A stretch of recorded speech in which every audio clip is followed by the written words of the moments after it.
Hey, what's up, clever investors? Sperber here. Welcome back to my YouTube channel. Today, we got a very special guest, Nick Marietta, one of the best luxury house flippers in the game. We're actually standing inside one of his luxury rehabs, and as you can see, this place is fire. We're gonna be talking about why doing luxury is so much better, even if you're brand new, versus starting with something small, something crappy. Don't flip crappy houses, flip big, beautiful houses, and in this video, we're gonna explain 3 reasons why you want to start big and 3 ways you go about actually doing it. Stick around because this video is going to be fire.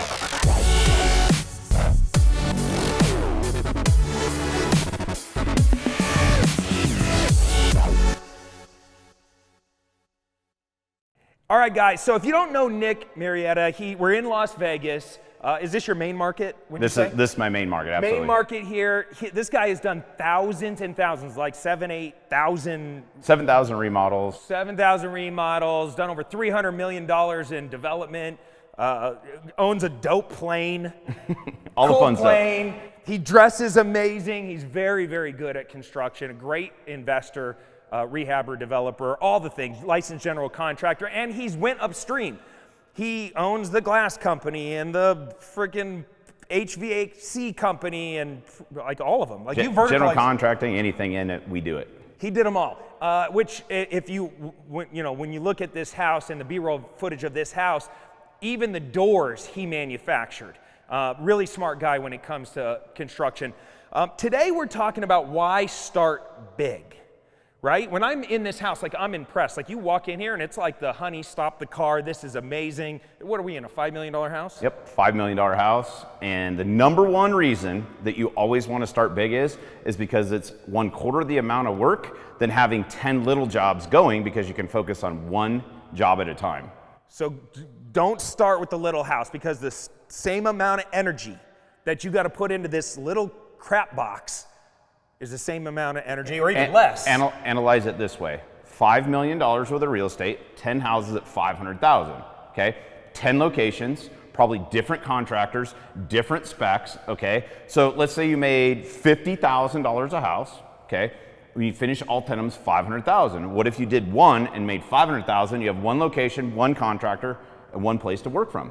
So that was reason #1. What is reason #2? Well, as you know, if there's more money, you usually get more qualifications and you usually have more money to work with, right? So for example, on this job, maybe you can hire a licensed general contractor that actually has more qualified help. Most of the time, more qualified help is a lot easier to work with and it's not as hard to get the quality that you're looking for. So that's one reason. And on the other side of that is you actually probably have the money to put nice materials in and probably hire an interior designer and decorator that can help you with it so it actually leaves you with less work to do. It's very similar with like multifamily too. Like if you buy a small multifamily, it's a lot of work because you can't really afford a property manager. You can't really afford like on-site help. But you go really big, all of a sudden the numbers get so big, you can hire the best of the best to handle it. And ultimately, like, look, I'm not a licensed contractor. I own a business that has its GC license in Arizona, Green Elephant Development, and my business partner Garrett's licensed. But I want to be a real estate investor. I don't necessarily want to be a general contractor. So if you're watching this and you're like, I just want to hire good quality people, do bigger, better jobs so you can hire the best of the best, because I'm telling you guys, and you've heard it in other videos, your general contractor and their team underneath them of all these amazing subcontractors and vendors, that's like your heart surgeon. You want to pay your heart surgeon really well. You want to hire a great heart surgeon because ultimately as an investor, I just want to say, I trust you. I see the quality of your work. I know what you're capable of doing, and you're going to run with this football and turn it into...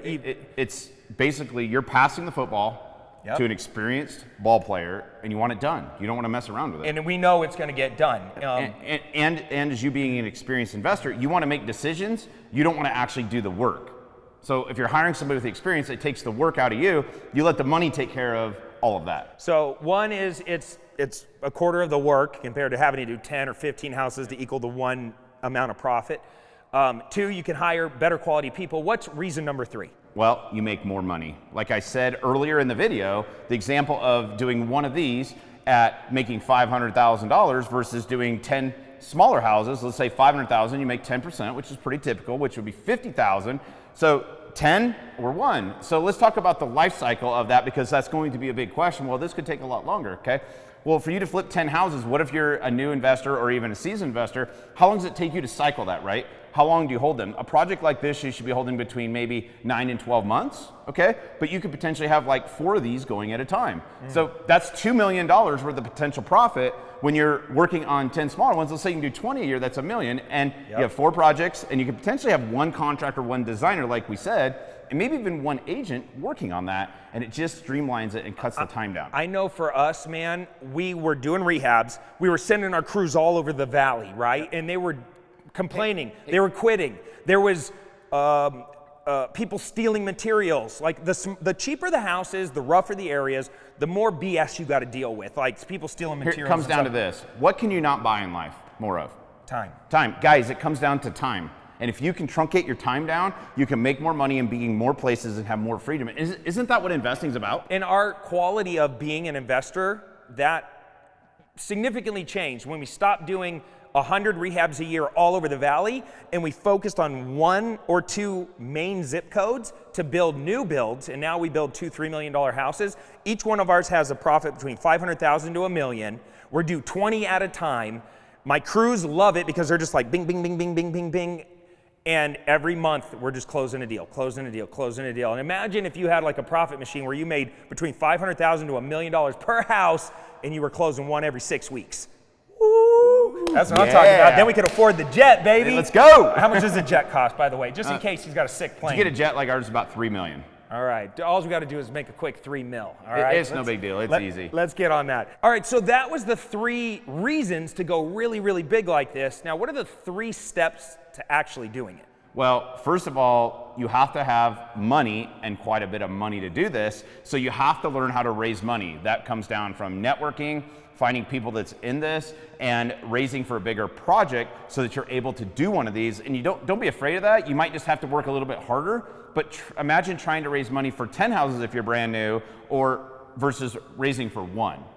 And if you have a great general contractor, a great designer, a great architect, and you're pitching a private money lender that might put up $600,000 or $500,000 or $1 million, they're going to look at the team and they're going to go, this is a qualified team. Yep. You got your ducks in a row. You actually really got your numbers down. So pro tip, if you're new and you don't have a lot of credibility yet, it's kind of scary to raise money, right? It's like going to grandma and being like, can I borrow some money? You're not asking to borrow money. You're offering an opportunity to invest in a massive money-making opportunity, a big project. And when you have your ducks in a row and you really take it seriously, you can actually raise the money. It's a lot easier than you think. And if you need help, sometimes having a mentor, like for me, I went and hired my first mentor, Lyle. Well, I didn't have a lot of credibility, but Lyle did. And so I leveraged his credibility to go raise money. And I would say, me and Lyle are doing these big things, and I would cut Lyle in on the deal. You only need to do that once or twice with those lenders, because after that you do a project and you pay them a return, now you're good to go. From that point forward, it's just like being a luxury real estate agent. How do you break in the luxury game? You partner with another luxury agent, you co-list the house. After you sell one $5 million house, all the rest of the $5 million houses, those listing appointments, they're way easier because you've already had the credibility from the one completed. So don't get overwhelmed by raising money, because you're not asking to borrow it. You're offering a great money-making opportunity. All right, that's reason number 1. What's reason number 2? Or step number 2? Yep. Step number 2 is you got to be able to find the deals, right? Okay. If you can't find the deals, you're not going to be able to do the deals. So if I was to find this deal, where would be the first place you go to find this deal? Either other wholesalers or on the MLS. Okay, remember this. Luxury agents or something. So he's saying other wholesalers, other MLS. Now remember something. There's a good thing about this, and these are easier to find because there's less competition, okay? Because not as many people can do these. So when you go to find them, I usually find these deals from luxury agents is my number 1 place. I leverage my social channels, okay? Because if you're the only one posting in those areas that you're doing luxury, which not a lot of people do, like in Vegas, there's like 3 guys that do it, it's a lot easier to get it. So you can get pocket listings and different things. And one of the other big ways to do it is to actually go direct to seller on it, call expired listings, work on probates, work on different things like that, and actually mail them too, because a lot of these homes in the luxury, if they are, outdated and in that point, usually somebody older with wealth lived in the house, right? And that's the house you want. You want a house with good bones, that's outdated, right? And you can usually find that in older communities too. Look for outskirt communities that are up and coming, and a lot of times you can get a lot of sweet deals. This house happens to be in one of those where there's nothing else left in the Summerlin area, and like, this is the next place that's up and coming because this place was built like in 90. So this is one of my niches in Las Vegas, is in Spanish Trails, and find that area and stick in that area. And you own a couple properties in here. We own 4 in here right now. Yeah, that's amazing. And this is, how big is this house? This house is 6,800 square feet. Okay, so these are big houses. They're probably not getting as much direct mail. They're probably not getting as much texting, cold calling, because it's at a price range. What did you pick this up for? I picked this up for 1.53. 1.53, you put a couple million into it. Yep, I'm in this house for about 3.6, 3.7 right now. It's, all right, 3.6, 3.7, it's listed for 5. Yep, we'll make $1 million if we sell it at list price. Look, and it took you a year? 12 months start to finish. 12 months start to finish, and look at how amazing this house is. This B-roll footage that I'm showing you right now is super dope. They literally, like, there's not even baseboards in this house. It's so cool. Like, every room I walk into, it's like, yep, this is it. So I have no doubt you're gonna sell this one pretty quick. And if not, even if you're caught in a shifting market or something like that, this house would rent for a massive profit. Like my debt on this would be about $22,000 a month, and I can rent this for $35,000 a month. Right now, it could be a cash flowing machine for me. $10,000+ a month. That's awesome. All right, step 1, line up the money. Step 2, be able to find the deals. What's step number 3? Well, you got to be able to fix them. Okay. So if you're going to fix a house like this, you have to have qualified people. First of all, you have to have a qualified general contractor, and you better have an architect and engineer, because usually there's structural changes in these and they're a lot bigger. Those are the first 2 things you need, and you need to find a general contractor and a engineer that can work with an interior designer decorator, because these aren't houses you're going to do on your own, more than likely, because the affluent people that are buying these want a certain kind of style, and you just don't go anywhere and just start picking stuff and randomly putting in it. You know, you don't do random white shaker cabinets and, you know, simple LVP. Like, these are real hardwood floors, real European cabinets. So when you walked into this house, are you walking in with the team? Like, are you? Absolutely. So you're here, you got your designer with you, you got maybe your architect with you, and you're looking at the walls. You're trying to figure out, okay, we're gonna open this up. We're gonna, make this floor plan. I bought this house on being the general contractor for it. I was asked to come do an estimate on this for another luxury flipper, and I walked through the door, and it was too big a project for them after I looked at it for them, and I actually bought the house that way. They wholesaled it to me. Amazing. But so your team is helping you. The reason I'm pulling this out of you is because I don't want you to think that you have to know everything about design or have all the answers or sit there and read, architectural digest magazines all day long so you know what to do. Your GC is going to help you. The best GC to find is find a GC that's been doing a residential remodel somewhere between 3 and 5 years. And trust me, I did residential remodel for retail clients for a long time, and it's a lot of work. They're very high maintenance. You start contacting them and say, hey, how would you like to work for me exclusively? You don't have anybody, you don't have to answer somebody, you don't have to worry about somebody being home, you have to worry about pissing them off, listen to you call at night, all these different things. I'm an investor, and those GCs are the best GCs to hire, because at this quality, they've already been punching houses that people live in at this, and they would love to come work for you. I have actually other GCs that I've taken that do that and actually do some of my rehabs, because I don't have a big enough machine to keep up. Love it. So find that super qualified GC, find an awesome architect and an awesome designer. Now you got the squad, you got the money, you got the lead flow, the deals are coming in. Now it's just up to you to pull the trigger on your first one and get out there and do it. Don't go small, go freaking big. Think big, go big, have the confidence to go big. And hopefully you'll leave a comment down below and be like, yeah, I went big, Spurbs, and I made $1 million on my first luxury rehab. Wouldn't that be cool? It's absolutely possible. If this guy could do it, if I could do it, you could do it too. So if you got something from this video, smash the like button. Also, I'm gonna put Nick's contact info down in the description down below. Go give him a follow, check out his content.